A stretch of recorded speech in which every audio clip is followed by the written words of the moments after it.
하나님께 예배 드리러 오신 우리 성도님들을 축복합니다. 우리 다 같이 인사합시다. 사랑합니다. 축복합니다. 오늘 말씀은 후계자로 선택된 여호수아라는 제목으로 은혜를 나누려고 합니다.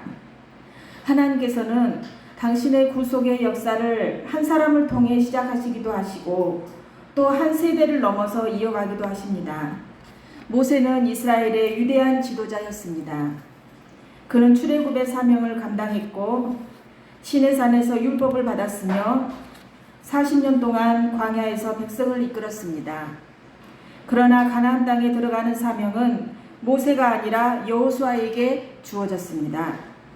모세의 뒤를 이어 지도자로 선택받은 여호수아는 강하고 담대하라는 하나님의 말씀에 위로를 받고 용기를 내어 이스라엘 백성들에게 요단강 건널 준비를 하라고 명령하였습니다. 사실 가나안 땅을 눈앞에 두고 모세의 사망 소식을 전해 들은 이스라엘 백성들은 매우 절망했습니다. 뿐만 아니라 이 어렵고 중요한 순간에 지도자로 임명받은 여호수아는 더욱더 두려워하였던 것입니다. 그러나 이때에 하나님께서는 여호수아를 격려하시면서 반드시 그를 도와서 가나안 정복 사업을 완수하시겠다고 말씀하셨습니다. 이와 같이 하나님의 백성들도 세상을 살다 보면 암담하고 절망적인 순간을 만날 때가 있지만 하나님께서는 반드시 그의 백성들을 도와서 어려움으로부터 벗어나게 하시며 끝내는 영화로운 당신의 나라에 들어가게 하십니다. 그러므로 성도들은 어려움을 만나더라도 실망치 말고 하나님을 의지하고 담대한 마음을 가져야 합니다. 이사야 43장 1절 보니까 야곱아 너를 창조하신 여호와께서 지금 말씀하시느니라. 이스라엘아 너를 지으신 이가 말씀하시느니라. 너는 두려워하지 말라. 내가 너를 구속하였고 내가 너를 지명하여 불렀나니 너는 내 것이라. 이렇게 말씀합니다. 첫 번째로 모세의 죽음과 하나님의 이어가시는 역사입니다. 여호와의 종 모세가 죽은 후에 여호와께서 말씀하여 이르시되 너는 이 모든 백성과 더불어 일어나 가라. 모세는 죽었지만 하나님의 역사는 멈추지 않았습니다. 사람은 떠나지만 하나님의 언약과 구속사는 계속됩니다. 아브라함과 이삭과 야곱을 거쳐 요셉과 모세로 이어졌던 하나님의 약속은 이제 여호수아에게 계승됩니다.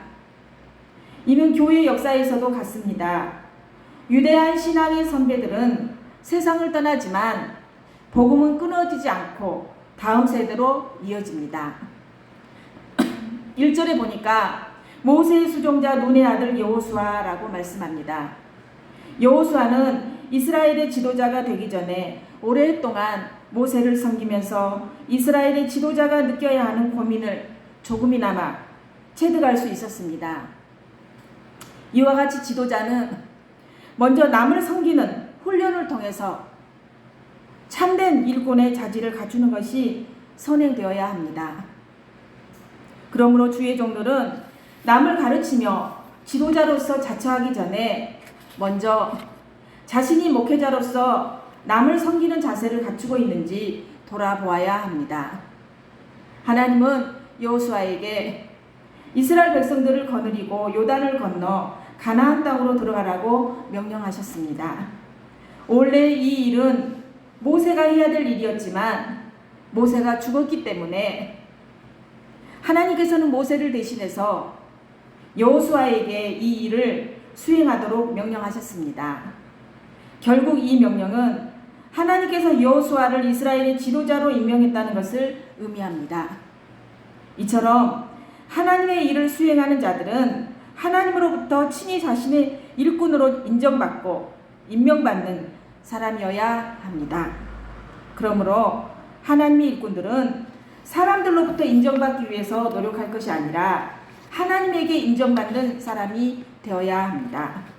갈라디아서 1장 10절 보니까 이제 내가 사람들에게 좋게 하랴 하나님께 좋게 하랴 사람들에게 기쁨을 구하랴 내가 지금까지 사람들의 기쁨을 구하였다면 그리스도의 종이 아니니라. 두 번째로 약속의 성취입니다. 하나님은 여호수아에게 이미 땅을 주셨다고 말씀하십니다. 아직 들어가기도 전에 완료형으로 말씀하십니다. 하나님의 약속은 현재의 현실보다 크고 이미 확정된 미래입니다. 이 땅의 넓이는 창세기 15장에서 아브라함에게 약속한 땅과 일치합니다. 즉 여호수아는 아브라함 언약의 성취를 맡은 후계자입니다. 하나님께서 약속하신 땅은 남쪽으로 아라비아 광야에서부터 북쪽으로 레바논에 이르며 또 동쪽으로 유브라데 강에서 서쪽으로 지중해에 이르는 지역입니다. 이 지역들은 이미 430여 년 이전에 하나님께서 아브라함에게 약속하신 땅이었습니다. 이스라엘 백성들이 요단을 건너기 직전에는 가나안 원주민들이 거주하고 있었습니다. 그러나 이제 하나님께서는 언약을 성취하시기 위하여 여호수아에게 요단을 건너도록 명령하시고 이 언약은 다윗과 솔로몬 시대에 완전하게 성취되었습니다. 이와 같이 하나님께서 사람들과 맺으신 약속은 하나님의 정하신 때에 반드시 성취되는 것입니다. 그러므로 성도들은 하나님의 약속이 너무 늦게 이루어진다고 조급하게 생각할 것이 아니라 반드시 하나님의 언약이 성취되는 줄 알아서 하나님의 때를 기다리는 자세가 필요합니다. 베드로후서 3장 9절에 보니까 주의 약속은 어떤 이들이 더디다고 생각하는 것 같이 더딘 것이 아니라 오직 주께서는 너희를 대하여 오래 참으사 아무도 멸망하지 아니하고 다 회개하기에 이르기를 원하시느니라. 아멘.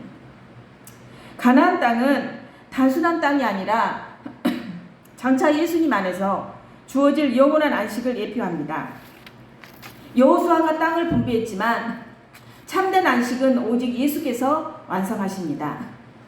세 번째로 두려워 말라 강하고 담대하라고 말씀하십니다. 내가 모세와 함께 있었던 것 같이 너와 함께 있을 것이니라. 강하고 담대하라. 여호수아는 모세와 같은 그런 카리스마적 지도자가 아니었습니다. 100만 명이 넘는 이스라엘을 이끄는 일은 두려운 일이었을 것입니다. 그래서 하나님은 3번이나 강하고 담대하라 이렇게 명령하십니다. 어떠한 대적이라도 여호수아를 이길 수 없는 이유는 무엇입니까? 그것은 하나님께서 모세와 함께 하신 것 같이 여호수아와 함께 하시기 때문입니다. 모세가 바로왕을 물리친 것도 홍해를 건넌 것도 또 광야에서 40년간을 지낸 것도 모두가 다 하나님의 능력으로 이루어진 것입니다. 그런데 바로 이러한 능력 많으신 하나님께서 여호수아를 도와주시기 때문에 어떤 가나안 족속이라도 여호수아를 이길 수 없는 것입니다. 오늘을 살아가는 성도들에게도 하나님께서는 함께하여 주실 뿐만 아니라 날마다 새로운 힘과 지혜를 공급해 주십니다. 그러므로 하나님의 자녀된 성도들은 하나님의 능력을 힘입어 담대하게 악한 세력들을 물리쳐야 합니다. 따라합시다. 그런즉 너희는 하나님께 복종할지어다. 마귀를 대적하라. 그리하면 너희를 피하리라. 아멘. 하나님은 여호수아에게 마음을 강하게 하라. 담대히 하라. 너는 이 백성으로 내가 그 조상에게 맹세하여 주리라 한 땅을 얻게 하리라 이렇게 말씀하셨습니다. 다시 말하면 하나님께서는 중대한 순간에 지도자의 자리에 앉게 된 여호수아를 격려하시면서 과거의 아브라함과 맺은 언약을 상기시켜 주셨습니다. 즉 가나안 땅은 이미 이스라엘 백성들에게 주기로 작정된 땅이기 때문에 두려워하지 말고 담대히 나아가서 그 땅을 차지하라는 말씀입니다. 이처럼 하나님의 언약은 위기에 처해 있는 하나님의 백성들에게 위로와 소망을 줍니다. 그러므로 성도들은 날마다 하나님의 말씀을 묵상함으로써 하나님의 언약을 기억하고 그분의 말씀을 통해서 모든 어려움을 극복하는 지혜를 배워야 합니다. 시편 119편 105절 말씀에 주의 말씀은 내 발의 등이요 내 길의 빛이니이다. 아멘. 히브리서 4장 12절에 하나님의 말씀은 살아있고 활력이 있어 좌우에 날선 어떤 검보다도 예리하여 혼과 영과 및 관절과 골수를 찔러 쪼개기까지 하며 또 마음의 생각과 뜻을 판단하나니. 아멘. 네 번째로 율법의 말씀을 지키라 라고 말씀합니다. 7절에서 8절 말씀입니다. 율법책을 내 입에서 떠나지 말게 하며 그 안에 기록된 대로 다 지켜 행하라. 아멘. 여호수아의 지도력의 핵심은 하나님의 말씀이었습니다. 군사력, 지략, 정치력이 아니라 말씀을 붙잡는 것만이 성공의 비결입니다. 여호수아가 가나안 땅을 성공적으로 정복하기 위해서는 모세가 여호수아에게 명령한 율법을 다 지키고 좌로나 우로나 치우치지 않는 일이었습니다. 뿐만 아니라 이 율법책을 주야로 묵상해야 하는데 여기서 묵상한다는 뜻의 히브리어 하가는 단순히 크게 소리내어 읽는다는 것이 아니라 입으로 읽고 또 입술로 증가하는 행위를 가리킵니다. 이와 같이 하나님의 일을 행하는 사람들은 먼저 하나님의 법을 깨닫고 그 법을 지키는 자라야 합니다. 그러므로 성도는 하나님의 율법을 즐거워하고 또 그 율법을 주야로 묵상해야 합니다. 예수님도 광야에서 시험을 받으실 때 하나님 말씀으로 승리하셨습니다. 성도의 삶 속에서 성공과 번영은 어떤 세상의 기준이 아니라 말씀을 붙잡는 데 있습니다. 말씀을 잃으면 방향을 잃지만 우리가 하나님 말씀을 붙잡으면 하나님이 형통하게 하십니다. 이스라엘 백성들에게 약속된 가나안 땅이 성도들에게 구원의 모형이 되는 이유는 무엇입니까?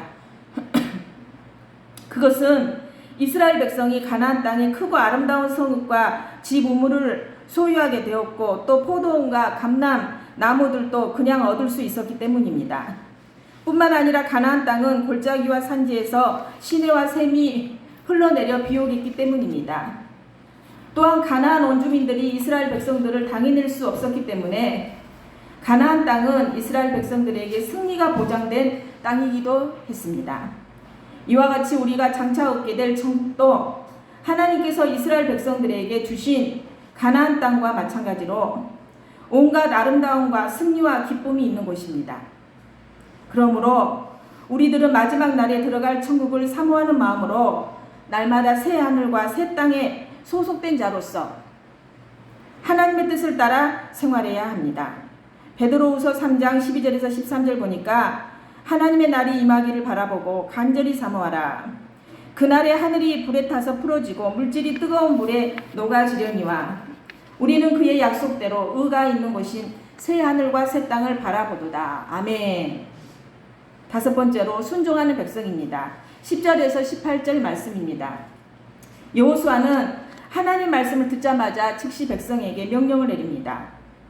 11절 보십시오. 양식을 준비하라. 사흘 안에 너희가 이 요단을 건너 너희의 하나님 여호와께서 너희에게 주사 차지하게 하시는 땅을 차지하기 위하여 들어갈 것임이니라.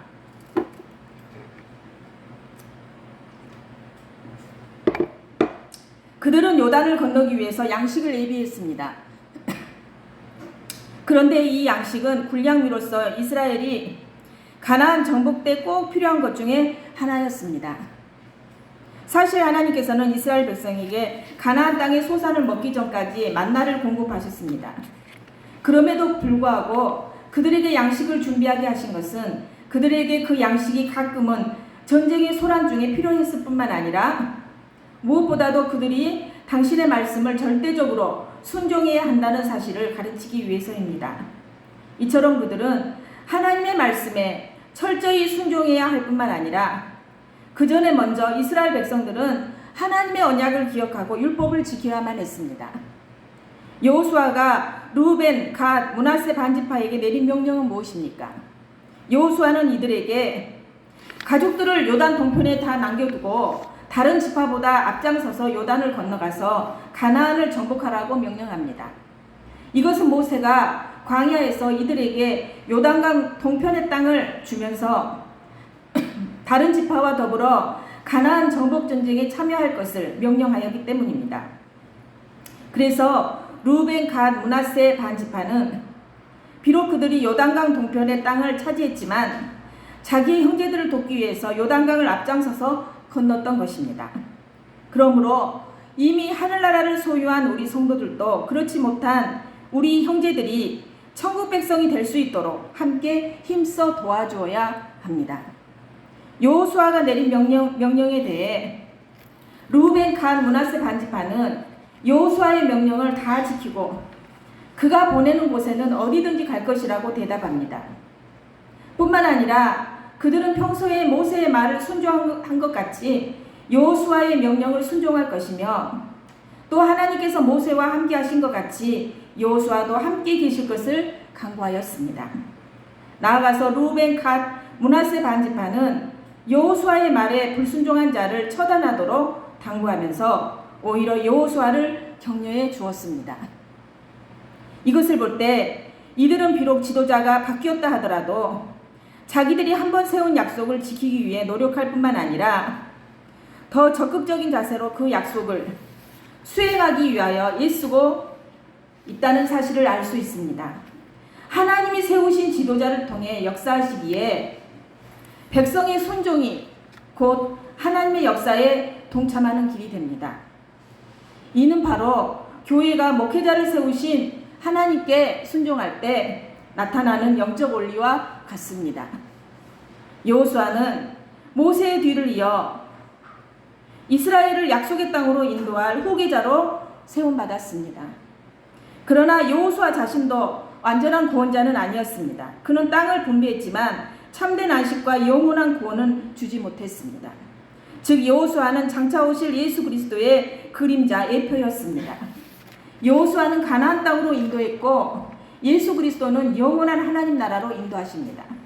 여호수아는 강하고 담대하라는 말씀을 따라 백성을 이끌었고 예수께서는 십자가와 부활로 영원한 승리를 이루어 주셨습니다. 사람은 바뀌어도 구속사는 계속됩니다. 모세가 죽었지만 하나님의 역사는 여호수아를 통해 이어졌습니다. 우리 인생에서도 환경과 사람이 변해도 하나님의 구속사는 끊어지지 않습니다. 참된 담대함은 하나님의 임재에 있습니다. 여호수아가 강하고 담대할 수 있었던 이유는 하나님이 함께 하신다는 약속 때문이었습니다. 우리 역시 십자가와 부활의 주님이 우리와 함께 하시기 때문에 두려움 없이 믿음으로 나아갈 수 있습니다. 여호수아가 가나안으로 인도했다면 예수님은 영원한 안식으로 인도해 주셨습니다. 우리는 이 땅에서 잠시 살지만 마지막에 들어갈 땅은 새 하늘과 새 땅입니다. 여호수아를 넘어서 예수님을 붙잡아야 합니다. 여호수아를 통해 가나안으로 인도하신 하나님께서 예수님을 통해 우리를 영원한 하나님 나라로 인도하십니다. 믿으십니까? 아멘. 그러므로 우리는 하나님 말씀을 붙잡고 살아야 합니다. 하나님의 말씀을 붙잡고 강하고 담대하게 예수님만 따라가야 합니다. 기도하겠습니다. 하나님 감사드립니다. 귀한 말씀 주셔서 감사드립니다. 여호수아를 세워주신 하나님, 또한 저희들을 세워주셔서 감사드립니다. 하나님, 저희들 어떠한 환난과 역경과 어려움이 있다 할지라도 쓰러지고 넘어지지 않게 해주시고 하나님 말씀을 붙잡고 강하고 담대하라는 그 명령에 순종하며 믿음으로 살아가는 귀한 성도들 되게 하여 주시옵소서. 예수님 이름으로 기도드립니다. 아멘.